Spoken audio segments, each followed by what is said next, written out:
Subscribe to my channel and also press this bell icon. ایک بھائی نے سوال پوچھا ہے، وہ یہ ہے کہ اذان سے پہلے جو مروجہ درود شریف اکثر لوگ پڑھتے ہیں، کیا اس کی ثبوت حدیث مبارکہ سے یا اقوال صحابہ آثار صحابہ سے ہے یا نہیں ہے؟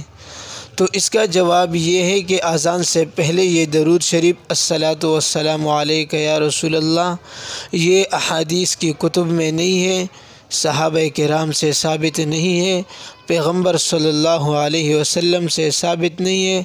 اذان سے پہلے درود شریف پڑھنا یہ خلاف سنت ہے، یہ سنت کی مخالفت ہے، اور البتہ اذان کے بعد درود شریف پڑھنا اور دعا مانگنا یہ ثابت ہے، لیکن اذان سے پہلے درود شریف پڑھنا یہ ثابت نہیں ہے، اور احادیث مجموعہ میں سے احادیث ذخیرہ میں سے اس کا کہیں بھی ثبوت نہیں ملتا ہے۔ اللہ تبارک و تعالی ہم سب کو بدعات رسومات سے بچائے اور دین اسلام پر عمل کی توفیق عطا فرمائے۔